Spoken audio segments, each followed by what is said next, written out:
आज सैटरडे का दिन है और सैटरडे के दिन की वजह से आज वीकेंड की बार है और वीकेंड के बार के उपलक्ष्य में आप सभी को जैसे पता है कि वीकेंड के बार पे एसएसटी यानी जीके जीएस की क्लासेस होती है। तो आप सभी से रिक्वेस्ट है जो चैनल पर नए हैं चैनल को सब्सक्राइब करें, वीडियो को ज़्यादा से ज़्यादा शेयर करें, क्योंकि आज जो हम करने वाले हैं आप सभी को पता है, इससे पहले हमने सारे मध्यकालीन भारत के बारे में पढ़ चुके हैं। आज करेंगे दिल्ली का सल्तनत। जी आपने सही देखा, दिल्ली का सल्तनत। जो सबसे पहला चीज करने वाले हम गुलाम वंश के बारे में जिक्र करेंगे और गुलाम वंश मात्र कुछ मिनटों में खत्म हो जाएगा, आपको पता भी नहीं चलेगा। इसके बाद जो अगला वंश होगा उसमें आज जाते जाते एक छोटा सा ट्रिक मैं ऐसा दे दूंगा कि पूरी एक खिलौने की तरह होगा जो पूरी गुलाम वंश अपने उंगलियों पे याद कर सकते हैं ईयर के साथ। किसने क्या किया, कब किया, गुलाम वंश की क्या था, गुलाम वंश के संस्थापक कौन थे, गुलाम वंश को गुलाम वंश नाम क्यों रखा गया, इन सारी चीजों का व्याख्या एक छोटी सी क्लास में हम करने वाले हैं। तो आप सभी से रिक्वेस्ट है जो चैनल पर नए हैं चैनल को सब्सक्राइब करें, वीडियो को ज्यादा से ज्यादा शेयर करें। चलिए सबसे हम बात करते हैं गुलाम वंश की जिक्र करेंगे बेटी। तो गुलाम वंश की स्थापना अगर बात करें तो गुलाम वंश की स्थापना 1206 ईस्वी में कुतुबुद्दीन ऐबक ने किया। कुतुबुद्दीन ऐबक वही जो भारत मेहरौली में कुतुब मीनार का निर्माण करवाया था। तो 1206 ईस्वी में गुलाम वंश की स्थापना किसने किया था? कुतुबुद्दीन ऐबक। कुतुबुद्दीन ऐबक कौन था? वह गौरी का गुलाम था। किसका गुलाम था जी? वह गौरी का गुलाम था और इसी वजह से इसका नाम क्या रखा गया? गुलाम वंश रखा गया। सुनाई दिया भैया? कुतुबुद्दीन ऐबक गौरी का गुलाम था। वह गौरी का गुलाम था। कुतुबुद्दीन ऐबक जो था वो गौरी का गुलाम था और इसी वजह से इसको क्या रखा गया? गुलाम। गुलामों को फारसी में बदगाह कहा जाता है, इधर सैनिक सेवा के लिए खरीदा जाता है। यह फारसी से आता है वर्ड। गुलामों को आपने सुना होगा कि लोगों ने इतने गुलाम को आजाद कर दिए, समझ में बात? तो गुलामों को फारसी में बदगाह कहा जाता है, जिन्हें सैनिकों सेवा के लिए खरीदा जाता है, जिनको सैनिक सेवा के लिए अपनी सुरक्षा के लिए खरीदा जाता है। तो उसी में कुतुबुद्दीन ऐबक थे, जिसको किसने खरीदा था भाई? गौरी ने खरीदा था और इसी वजह से क्या नाम रखा गया? गुलाम वंश रखा गया। कुतुबुद्दीन ऐबक ने अपना राज्याभिषेक 24 जून 1206 ईस्वी को किया था। वो उनका राज्याभिषेक किया होता भाई 24 जून 1206 ईस्वी को किया था। कुतुबुद्दीन ऐबक ने अपनी राजधानी कहां बनाई थी? लाहौर में बनाई थी। मौजूदा कौन सी देश में है भाई? लाहौर, पाकिस्तान है। अब पाकिस्तान की राजधानी कहां है जी? इस्लामाबाद। क्या गुंडा बने सर? इस्लामाबाद है। भारत की राजधानी हाँ, नई दिल्ली बोलो, पूरा बोलो, नई दिल्ली। ठीक है सर। तो कुतुबुद्दीन ऐबक अपना राज्याभिषेक कब कराया था भाई? 24 जून 2006 को कराया था। और कुतुबुद्दीन ऐबक ने अपनी राजधानी कहां बनाई थी? लाहौर में बनाई थी। और कुतुब मीनार का नींव कुतुबुद्दीन ऐबक ने ही डाली थी। अब क्यों डाली थी भाई? किसके यादगार में कुतुब मीनार बनवाया बताओ? शाहजहां ने मुमताज के याद में ताजमहल बना दिया। तो ये किसके याद में बनवाए थे बताओ ना भाई? आप देखो सब के सब बुक में देखेगा कहीं कुछ लिखा हुआ मिल जाए कि किसके बुक में। यहीं पर जाएंगे, कुतुब मीनार के बगल में एक दरगाह है कुतुबुद्दीन बगदादी रहमतुल्लाह अलैह, तो उनकी दरगाह में अभी आएगा किस लिए बनवाए थे, क्या था। और कुतुब मीनार की तरह एक और कोई बनवाना चाहता था मीनार, बताओगे कौन बनवाना चाहता था? छोड़ दो आगे होगा। कुतुबुद्दीन ऐबक के समय कुतुब मीनार केवल पहली मंजिल बनी थी। जब कुतुबुद्दीन ऐबक जिंदा था तो कुतुब मीनार कहां था? सिर्फ पहली मंजिल ही बनी थी। ठीक है। इस्तुमलिस ने 225 फीट की ऊंची 4 मंजिल बना दिया। फिरोज तुगलक के समय बिजली गिरने के कारण इसकी चौथी मंजिल नष्ट हो गई, जिसके कारण फिरोज ने इसे 2 छोटी मंजिल बनवा दी। मतलब इसने इस्तुमलिस ने बनवाया 225 फीट, बिजली गिरा, ऊपर की 2 मंजिलें खत्म। तो उस जो ऊपर की 2 मंजिलें गिरी उसकी छोटी छोटी 2 मंजिलें किसने बनाया था? फिरोज शाह ने बनाया था, जिसने 5 मंजिल अब अभी कितना हो गया? वो 5 मंजिल, जिसकी ऊंचाई 9 फीट बढ़कर 234 फीट हो गई। तो अभी जो है बना हाँ जी 234 फीट हो गई थी। मतलब जब इस्तुमलिस ने जो बनवाया था 225 फीट, जब फिरोज शाह आया बोला थोड़ा सा और लंबा कर देते हैं, तो ये बेचारा बनवा के 234 फीट कर दिया। जो तुगलक ने बढ़ाया था। हाँ जी। कब बढ़ाया था? जब बिजली गिरने से 2 मंजिलें खत्म हो गया था। और मैं बता दूं आज से कुछ दिन पहले कुतुब मीनार में लोग चढ़ा करते थे, ऊपर ना जीना है, उस पर जाके पूरी दिल्ली का मजा ले सकते थे। उसी प्रकार जामा मस्जिद की जो 2 मीनारे हैं साइड में, उस मीनारे में चढ़ते थे, लेकिन जब से भूकंप ये चीजें हुई तो एक मीनारे जामा मस्जिद की बंद कर दी गई है, दूसरी मीनार चल रही है। उसमें कितने जीने हैं कुतुब मीनार में? आप लोग कमेंट करके बताइएगा कि कुतुब मीनार के अंदर में कितने जीने हैं। अब बोला हम तो कभी घुसे नहीं, अब तो बंद कर देते, अलाउ नहीं है भाई। आएगा। दिल्ली का कुवत उल इस्लाम मस्जिद अजमेर में 2.5 दिन का झोपड़ा नामक मस्जिद का निर्माण ऐबक ने करवाया था। देखिए, अजमेर में 2.5 दिन का झोपड़ा और दिल्ली में कुवत उल इस्लाम मस्जिद, ये मस्जिद जो था कहां पे? दिल्ली में ही है। किसने बनाया था? कुतुबुद्दीन ऐबक ने। तो 3 चीज बनवाया। क्या बना? कुतुब मीनार, तो दूसरा कुवत उल इस्लाम मस्जिद, तीसरा अजमेर का 2.5 दिन का झोपड़ा। आप लोग गलती से कुतुब मीनार गए होंगे या जाएंगे, नहीं गए तो उसमें जाएंगे तो ये जो मस्जिद है, एक बीच में पिलर लगा हुआ है। लोग कहते हैं क्या ऐसे पकड़ लोगे पूरा पिलर ना तो आपकी मन्नत पूरा हो जाएगा, लेकिन ये अफवाह था। लेकिन अभी के डेट में उस पर वो लगा दिया गया कि भैया पकड़ने की जरूरत नहीं। और उस पिलर का जिक्र आपको साइंस में ही पढ़ा जाता है। 30 टन का है, उसमें जंग नहीं लगता, कौन सी मेटल से बना हुआ, अभी आगे उसके बारे में हम पढ़ेंगे। हाँ जी मैम। कुतुबुद्दीन ऐबक को लाख बख्श, लाखों का दान देने वाला भी कहा जाता है। मतलब कुतुबुद्दीन ऐबक लाख बख्श से बहुत ज्यादा डोनेशन करते थे। प्राचीन नालंदा विश्वविद्यालय को ध्वस्त करने वाला ऐबक की सहायक सेना बख्तियार खिजली था। जो नालंदा विश्वविद्यालय जो सबसे प्राचीन विद्यालय में आता है, उसको ध्वस्त बर्बाद करने वाला कौन था? कुतुबुद्दीन ऐबक के सहायक सेना नायक कौन थे भाई? बख्तियार खिजली थे। ऐबक की मृत्यु 1210 ईस्वी में चौगान खेलते समय घोड़े से गिरकर उसे लाहौर में दफनाया गया। हुआ क्या? वो पोलो तय पे घोड़े पे ऐसे बैठ के खेलते हैं, समझ बात, ऐसे खेल लेते हैं। अब वो बेचारे इतने खेलने में मगन था, अब वो गिर गया। गिरने से 4-5 का घोड़ा और आ गया, उसको वहीं पर लतिया दिया, वहीं पर मर गया। अब उसके ऊपर घोड़ा चढ़ गया, वो घोड़े के ऊपर चढ़ के खेल रहा था, अब उसके ऊपर घोड़ा चढ़ गया तो वहीं पर वो दम तोड़ दिया, वो मर गया। कुतुबुद्दीन ऐबक ने मर गया। मरने के बाद उसको लाहौर में ही दफनाया गया। उसकी कब्र लाहौर में। ऐसे क्वेश्चन देखने को मिलेगा कि कुतुबुद्दीन को कहां दफनाया गया, उसकी कब्र कहां बनाई गई है? लाहौर में। कुतुबुद्दीन का उत्तराधिकारी आराम शाह हुआ, जो सिर्फ 8 महीने तक शासन किया। अगर ये कहते हैं कि कुतुबुद्दीन का कौन आया भाई? आराम शाह आया। कितने दिन के लिए शासन किया जी? 8 महीने का। आराम शाह की हत्या करके इस्तुमलिस 12 से 11 में दिल्ली की गई। देखिए, इस्तुमलिस जो था कौन था? दामाद था। किसका? ऐबक का था। हाँ, कुतुबुद्दीन ऐबक का गुलाम भी था और दामाद भी था। तो इसने क्या किया? आराम शाह को हत्या कर दिया और हत्या करके 12 से 11 में दिल्ली की गद्दी पर बैठ गया और मतलब दिल्ली का सल्तनत राजा बन गया। और इस्तुमलिस तुर्किस्तान का इल्बरी तुर्क था। मतलब कहां का रहने वाला था भाई? तुर्किस्तान का रहने वाला था, जो ऐबक का गुलाम भी था और उसका दामाद भी था। दामाद सुना था ना? हाँ, ठीक है, गुलाम भी था और दबाव भी था। इसकी मृत्यु के समय वह बदायूं का गवर्नर था। ऐबक जब मरा था तो क्या था? ये बदायूं कहां पे? अभी यूपी में ये बदायूं का गवर्नर हुआ करता था। कौन? इस्तुमलिस जो था। इस्तुमलिस पहले क्वेश्चन पूछा कहां के रहने वाला था भाई?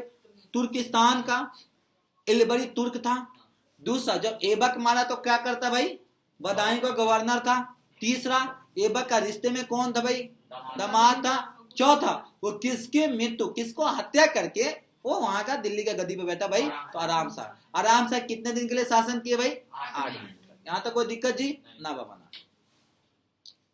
देखिए, कुर्सी एक ऐसी चीज है ना, वो अभी देखें, राजनीति, गद्दी, कुर्सी सबको प्यारी होती है। लोग कुर्सी पाने के लिए अपनों की हत्या कर देते हैं। एग्जाम्पल के लिए अभी भी देख सकते हैं। चलिए, इस्तुमलिस लाहौर से राजधानी को हटाकर कहां लाया था? दिल्ली। मतलब लाहौर में किसने बनाया था राजधानी को जी? ऐबक ने। उसको लेकर कहां आया? दिल्ली। इसने हौज ए सुल्तानी का निर्माण दिल्ली के कुहान के निकट में करवाया था। हौज ए सुल्तानी, हौज कास है ना दिल्ली में, सुने? वहां पे हौज कास में, मेहरौली में बहुत ऐसे जगह है जो इन लोगों ने निर्माण कराया। हम कभी गए नहीं, हम घूमने, कभी आप घूमोगे तब पता चलेगा बहुत सी चीजें हैं, पर आजकल घूमने लायक बचा ही नहीं। आप लोडी गार्डन जाइए, हैं, हौज कास जाइए, इस्तुमलिस, आप कुतुब मीनार जाइए, और वहाँ पे लोग जाते हैं फोटो शूट करा के चले जाते हैं। वहां पे जाओगे सब एक एक चीज लिखा हुआ है। इसने हौज सुल्तानी का निर्माण दिल्ली, एक कुआनत, अब ना दिल्ली बोला था, पहले दिल्ली कहते थे। अब इसको दिल्ली, पहले दिल्ली कहा जाता था, और आज भी उर्दू में दिल्ली ही लिखा जाता है। हाँ, दिल्ली लिखा है, दिल्ली बोलते हैं और दिल्ली दिल्ली लिखते हैं। उर्दू में भी दिल्ली लिखते हैं और इंग्लिश में भी, लेकिन बोलते क्या, दिल्ली। हाँ, इल्तुतमिश का पहला शासक, इल्तुतमिश पहला शासक था जिसने 1229 में बगदाद के खलीफा से सुल्तान की पद वैधानिक स्वीकृति प्राप्त की थी। जो बगदाद के जो खलीफा थे उनसे सुल्तान की उपाधि किसने प्राप्त की, संवैधानिक तौर पे किसने प्राप्त किया था, इल्तुतमिश ने किया था। कब किया था भैया, 1229 ईस्वी में। इल्तुतमिश की मृत्यु अप्रैल 1236 में हो गई थी।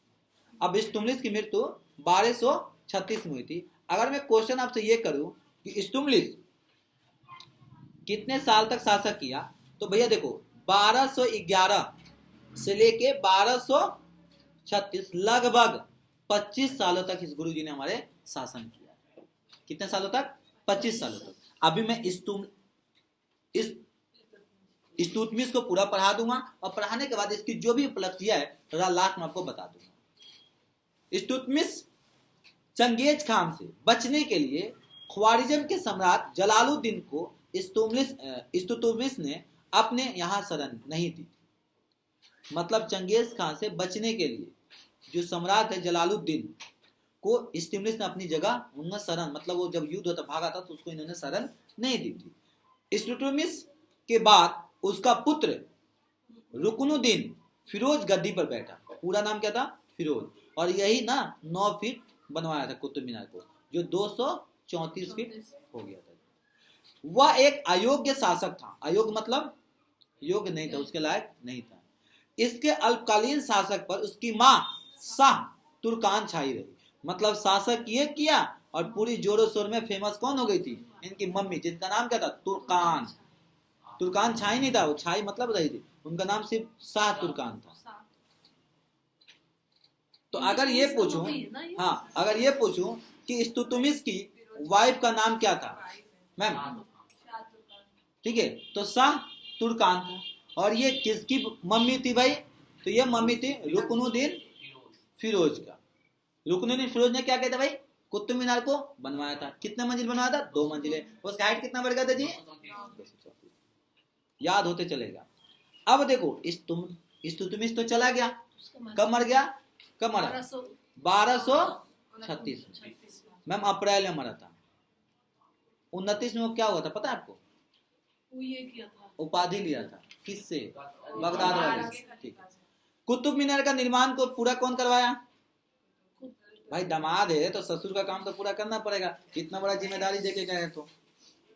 दूसरा, सबसे पहले शुद्ध अरबी सिक्के किसने जारी किया, इल्तुतमिश ने। तो अगर क्वेश्चन ये आता है कि सबसे पहला अरबी सिक्के किसने जारी किया था, तो इल्तुतमिश ने किया था, जो चांदी का टाका और तांबे का जित्तल, चांदी का टाका और तांबे का जित्तल।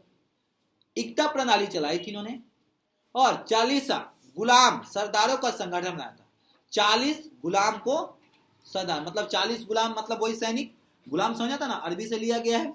और शासक बना जो कि तुर्काने चिलगानी के नाम से जाना गया था। मतलब 40 गुलामों को मिला के बनाया, उसको क्या बोला इन्होंने, चिलगानी के नाम से जाना गया। सबसे पहले सर्वप्रथम दिल्ली में अमीरों का दमन किया। अमीरों का दमन किसने किया था, मतलब उनको किसने पीछे किया, इल्तुतमिश ने किया। तो ये टोटल इसकी 5 कार्य था। पहला कुतुब मीनार का पूरा काम करा, दूसरा अरबी सिक्का चलाया, तीसरा इक्ता प्रणाली चलाई, चौथा 40 गुलामों का संगठन बनाया, पांचवा दिल्ली के जो अमीरों थे उनको क्या गया, दमन कर दिया, उनको कुचल डाला। सिक्का का भी कुतुबुद्दीन किया है, कुतुबुद्दीन नहीं मैम, इल्तुतमिश। चांदी को ताका और तांबा का जित्तल, बुक में मिल जाएगा। ये पूरी की पूरी लूसेंट का कॉपी है भाई। चले सर, मजा आता है हिस्ट्री पढ़ने में। चले, अब यहाँ पे कौन आया, उसका लड़का फिरोज, उसके अल्पकालीन शासक में उसकी माँ क्या कही थी, फेमस रही भाई, राज बच्चन ने किया, फेमस हो गई की मम्मी। शाह तुर्कान ने अवांछित प्रभाव से परेशान होकर तुर्की अमीरों को रुकनुद्दीन से हटाकर रजिया सिंहासन पर आसन हो गई। रजिया कौन थी भाई, इल्तुतमिश की बेटी थी। कौन थी, इल्तुतमिश की बेटी थी और फिरोज जी का बहन थी। और जो वो क्या नाम था उसका, इल्तुतमिश की बेटी थी, फिरोज की बहन थी, और शाह तुर्कान की भी बेटी थी। मिल गया। इस रजिया बेगम प्रथम मुस्लिम महिला शासक थी जिसने शासन की बागडोर संभाली। मतलब ये उस दौर में भी जो मुस्लिमों में पर्दा प्रथा चलता था उसको पर्दा प्रथा को खत्म किया और खत्म करके दिल्ली की पहली महिला शासक जो है वो कौन है? रजिया सुल्तान। समझ में? पहली महिला शासक कौन है? रजिया सुल्तान। अब देखो जब रजिया सुल्तान बनी तो फतवा जारी होने लगा, लोगों ने ये करने लगा वो करने लगा। उस समय में रजिया सुल्तान ने पर्दा प्रथा को त्याग कर पुरुषों की तरह चोंगा, काबा एवं पुलाह टोपी पहनकर राज दरबार में खुले मुंह से जाने लगी। मतलब जो हिजाब होता था पर्दा को ऊपर किया, टोपी लगाई और मर्दों की तरह बिल्कुल जाकर सिंहासन में बैठी और जो बाप का उसका जो भाई नहीं संभाल पाया वो रजिया सुल्तान संभाले। रजिया सुल्तान कहाँ की वो थी? दिल्ली था, अभी दिल्ली चल रहा है। चले अब यहाँ पे देखिएगा कुछ इन्होंने भी गलती की थी मैडम ने, और उनकी गलती ही इनको सत्ता से हटा दिया। रजिया ने मालिक जमालुद्दीन याकूत अमीरे खरुक घोड़े का सरदार नियुक्त किया। जलालुद्दीन मलिक ने रजिया ने क्या किया? मलिक जलालुद्दीन याकूत को किस लिए नियुक्त किया? आमीरे अखुर, जिसको घोड़े का सरदार नियुक्त किया। गैर तुर्कों में समांत बनाने के राज्य के प्रयासों तुर्क के अमीर विरुद्ध हो गए और इसे बंदी बनाकर दिल्ली के गद्दी पर मुइजुद्दीन बादशाह को बैठा दिया। मतलब जो तुर्की वाले थे उनको अच्छा नहीं लगा और उनको क्या किए? किसको? रजिया सुल्तान को बंधक बनाए और उसके जगह पे मुइजुद्दीन बारहम शाह को गद्दी पर, दिल्ली के गद्दी पर उन लोगों ने बैठा दिया। रजिया सुल्तान को तुर्की के अमीरों ने उसको हाँ विरोध हो गया उसको। मतलब वो नहीं चाहते थे कि वो बैठे। देखिए रजिया की शादी अल्तुनिया के साथ हुई थी। अब यही शादी से थोड़ा सा हमको प्रॉब्लम हो जाएगी। ठीक है, अल्तुनिया के साथ उनका विवाह हुआ। इसके शादी करने के बाद रजिया ने पुनः गद्दी प्राप्त करने का प्रयास किया। उसने बोला मुझे तो गद्दी मिला नहीं, तो इसने सोचा इससे शादी कर लूंगी, इसके चक्कर में मेरे को गद्दी मिल जाएगा।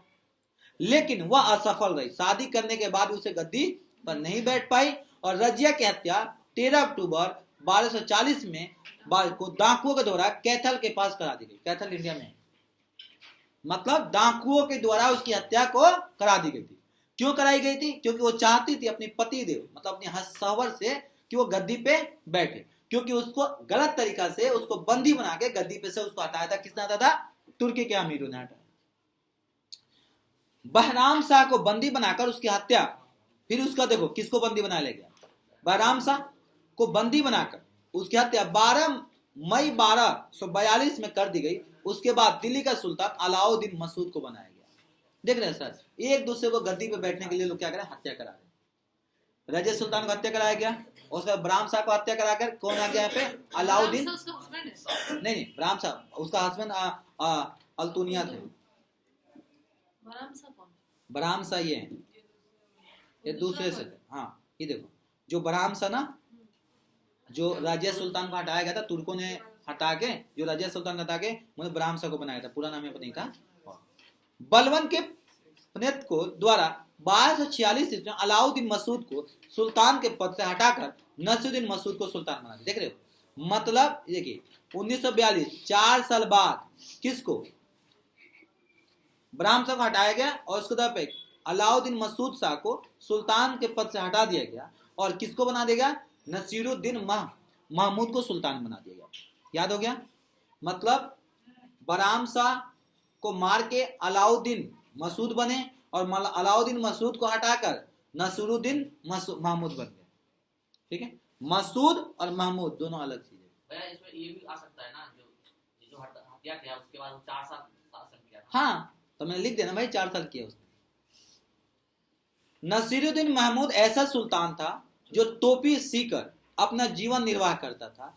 मतलब अपनी जो रोजी रोटी चलाता था टोपी बनाया करता था, टोपी बनाकर अपना रोजी रोटी चलाता था। बलवन ने अपनी पुत्री का विवाह नसीरुद्दीन महमूद के साथ किया। जो बलवन अभी आएगा वो भी राज करेगा। तो जो बलवन ने किया कि अपनी बेटी का ब्याह किसके साथ कर दिया? नसीरुद्दीन के साथ कर दिया। बलवन का वास्तविक नाम क्या था?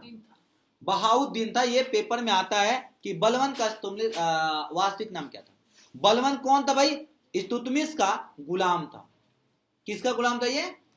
और इल्तुतमिश किसका गुलाम था? कुतुबुद्दीन ऐबक का गुलाम था। अगर क्वेश्चन ये आता है कि बलवन किसका गुलाम था, तो बलवन जो गुलाम था इल्तुतमिश का गुलाम था। अगर क्वेश्चन ये आता है, हाँ, और इल्तुतमिश किसका गुलाम था? ऐबक का। ऐबक किसका गुलाम था? गौरी का। और तुर्काने चिलनानी का विनाश बलवन ने किया था। और ये किसने बनाया था पता है आपको? ये बनाया गया था 40 वाले लोगों को। 40 गुलामों को मिला के एक संगठन बनाई गई थी। उसको किसने खत्म कर दिया? बलवन ने खत्म कर दिया। किसने खत्म किया भाई? बलवन ने खत्म कर दिया। बलवन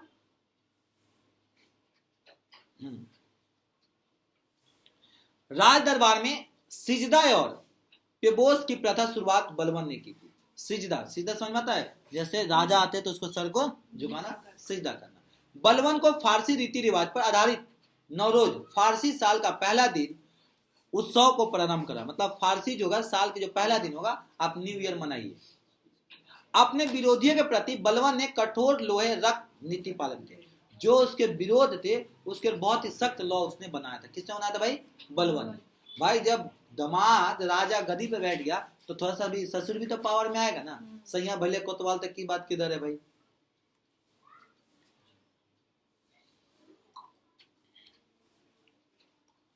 नसीरुद्दीन महमूद ने बलवन को उल्गू खान की उपाधि दी थी।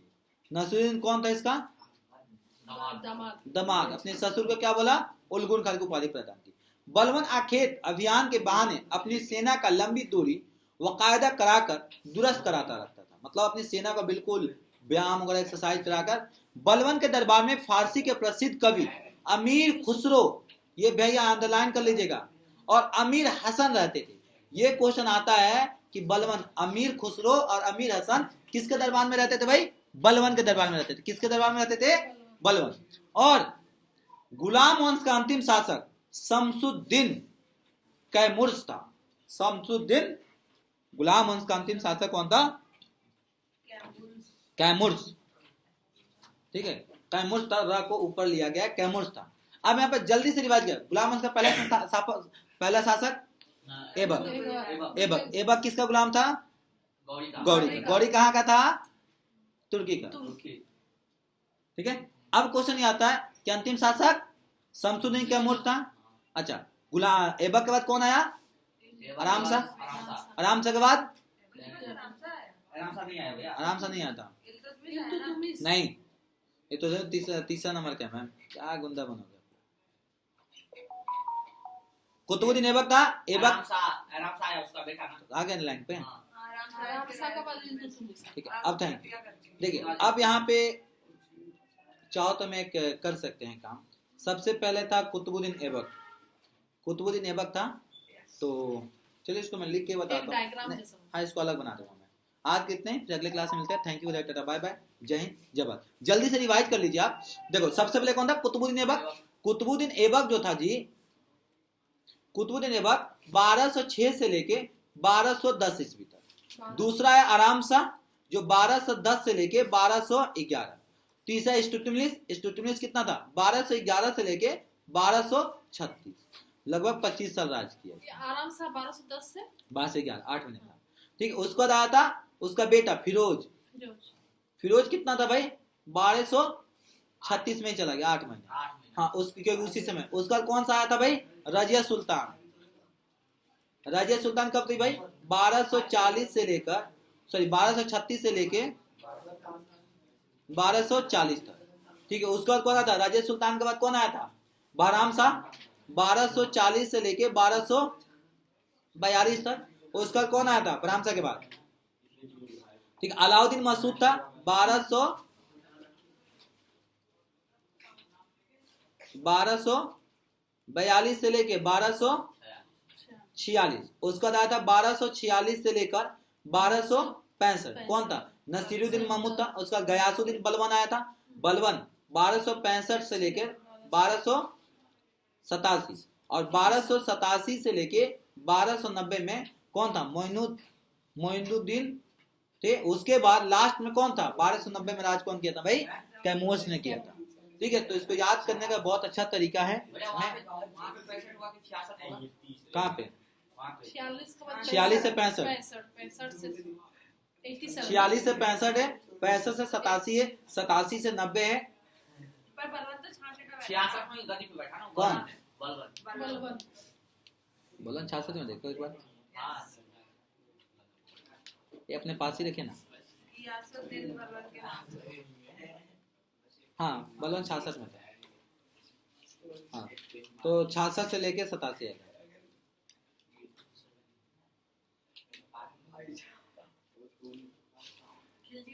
नहीं भाई, 65 से 27 के बीच में आया था वो। तो बलवंत फिरोज बलवन आपने गद्दी पे बैठा ना, उससे पहले उसने ब्याह करा के वो बनाया भी था ना, पूरा देखो ना सर। गद्दी पे बैठने का पूछ ही नहीं आपसे। तो आज कितना फीमेल था, अगले क्लास में। थैंक यू, बाय बाय, जय हिंद, जय भारत।